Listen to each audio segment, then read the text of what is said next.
My name is Upendanais Barasa. I moved to Japan to teach English from Kenya. If you're interested, subscribe. You don't want to miss it. Come on, join the bandwagon.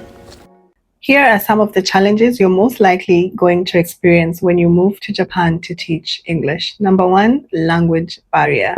Friends. You really can't survive without knowing Japanese, but in some occasions it becomes very frustrating. Emergency cases like medical attention, or you need to see a doctor and you have to explain what you're feeling and what aches and what pain you're feeling. It becomes very frustrating because even Google Translate sometimes doesn't convey the message that you're trying to give.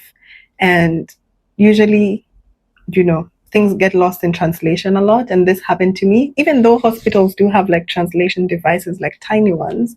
But I still feel it's easier to just communicate exactly what you're feeling if you really understood the language. But if you don't, it's going to be a challenge. This will also happen in class, like sometimes, or in school.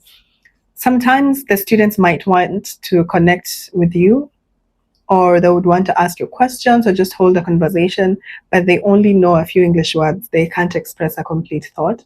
And you'll be there wondering and very frustrated. Like, you can see how much this kid wants to speak to you, but you guys can't communicate. And at the same time, obviously, you're not expected to speak Japanese as an English teacher.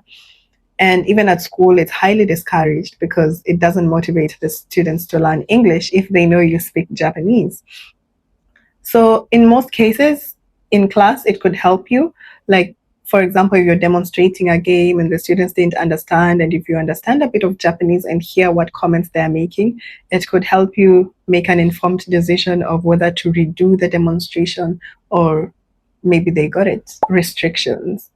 There are a lot of restrictions in Japan, like I said. Obviously, some of them make sense. Others are just cultural. For example, if you're the kind of person that likes to record moments or film and take pictures and all these things, in Japan, the privacy laws are very, very strict. So even within the school environment, you can't take pictures or videos of students, of teachers, or anything. Even the name of the school, you're not allowed to film or record it or take pictures of it.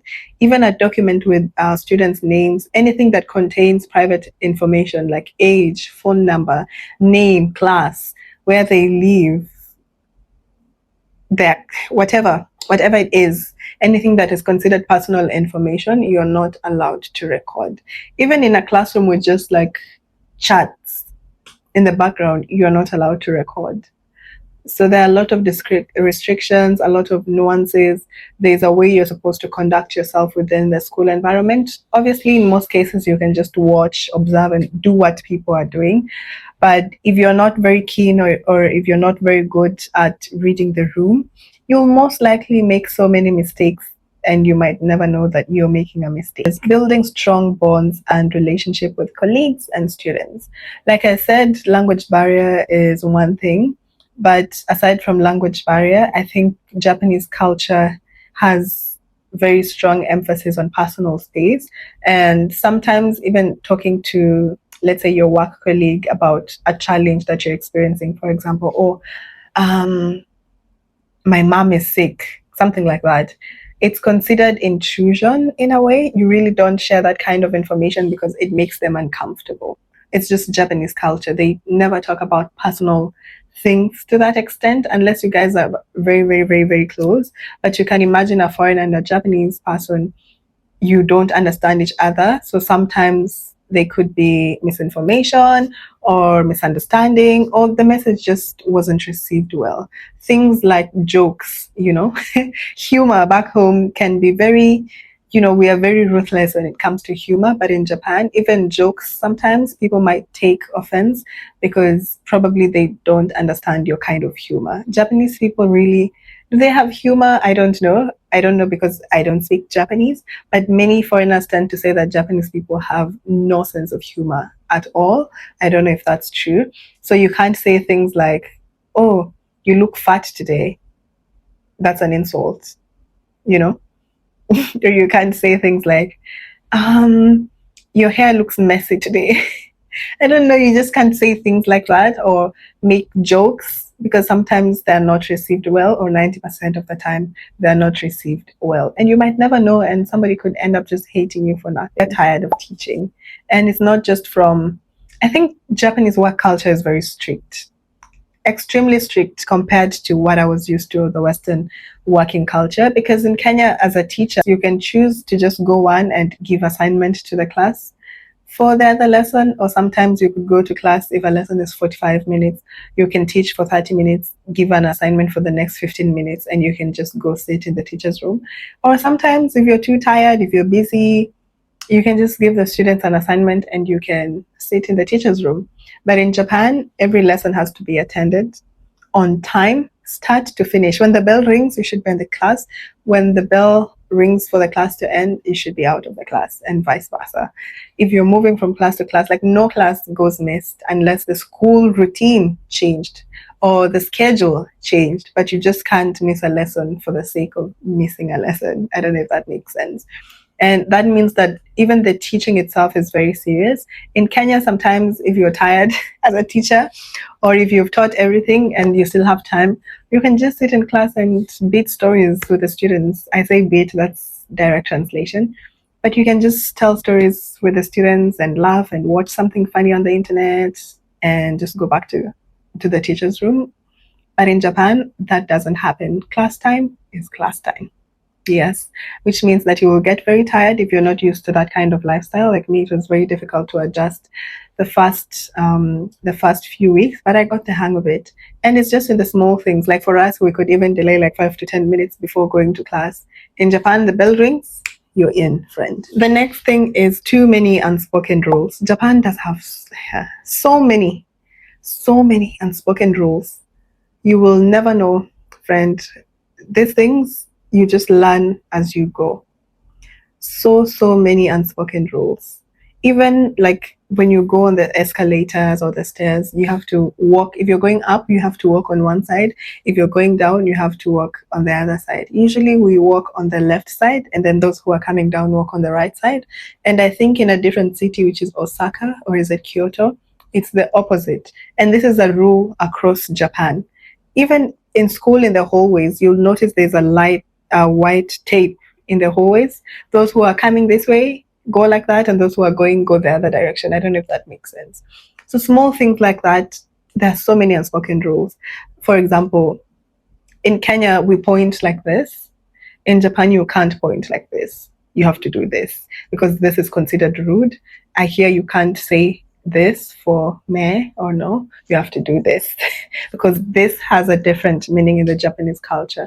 So if these are things that you don't do your research on, you don't know, you will end up offending so many people without knowing, just because of the unspoken rules. This one goes hand in hand, reading the room culture. You'll have to read the room a lot in Japan. Japanese people don't like to say what exactly they want to say.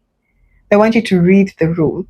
Or if they want to say something to you, they don't say it directly. So you always have to observe mannerisms, body language, facial expressions to know what is really going on, or just know the undertones and the nuances as to how they communicate, or else you'll end up offending people. For example, when somebody tells you, especially in a work setting, like your school principal or your supervisor tells you, oh, your shoes are really nice. In most cases, it's not a compliment, friend. It means those shoes are not work appropriate. So imagine if you can't read the room. Imagine if you can't read the room and something like this happens to you. You'll be very frustrated, wearing the same shoes, same thing, and you end up offending everyone, but instead of them just telling you directly. So you always have to observe.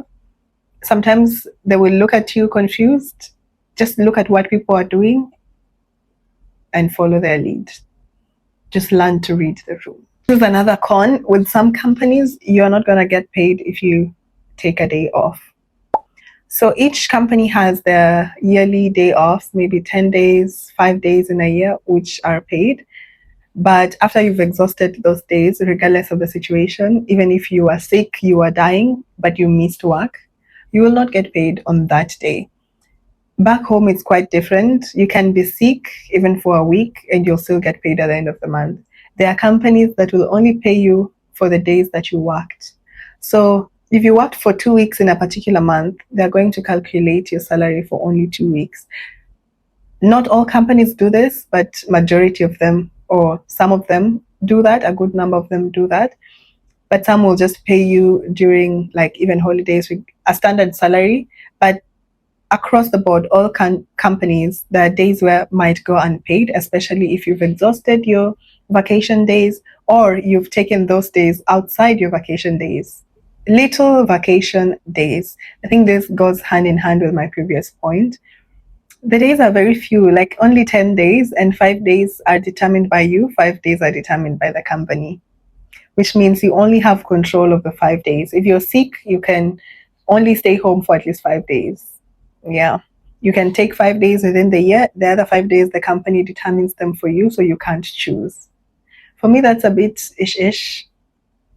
It would have been easier if you have 5 days that are paid, and even along the way, if you are sick or you needed to attend to something and you've exhausted your 5 days, you can still take it without your money being deducted. But that's just how Japan works. You're paid for the work that you do, not the other way around. Next con, low pay. I think this is a complaint across the board. Teaching English in Japan has very little compensation, very little compensation. And if you want to earn a lot more, you have to work a lot more, or work more hours, work more days. It means no work-life balance. And dispatch companies do give you a work-life balance, but the money is still low. So it's not something you want to do long-term unless you have other income streams. Sudden schedule changes. For people who are not very flexible or hate change, in the teaching industry in Japan, schedules change a lot. And granted, it's not like a crime for a schedule to change because things happen. A teacher could be sick and miss work, which means the classes have to be shuffled again, or a school event could be coming up impromptu and things have to change, an emergency. Yeah, so this happens a lot. And because for us, for many ALTs, you just don't have one school, you have multiple schools. Like I have 4 schools. So throughout the week, I go to 4 different schools. Like Monday and Tuesdays, I'm at this school, Wednesday, another school, the rest of the week at another school. When you have this common schedule changes, or when the changes are very often, sometimes it disrupts your plans and you always have to think on the spot. Yeah, so you might have a class prepared, all planned, but they tell you, nope, that class is not happening today, and you have to teach this class that you never prepared for, so you have to figure it out. So you have to always be prepared. The last one is monotony. Monotony is very common here because you do the same thing every day. If you have a big school, you might teach the same class to 4 different classes. Yeah, it becomes tiring sometimes. But the good thing is if you do it for 1 year, the next 2 or 3 years, if you want to still teach English in Japan, it becomes automatic because you've done the same things over and over again. And the content, you even master everything, the textbook in your head. So when you go to class, coming up with games becomes easier, delivering the content becomes easier. But when you're just starting out, it's a bit frustrating because you keep repeating and doing the same thing. That's all for today's video. See you again next week, same time. Bye.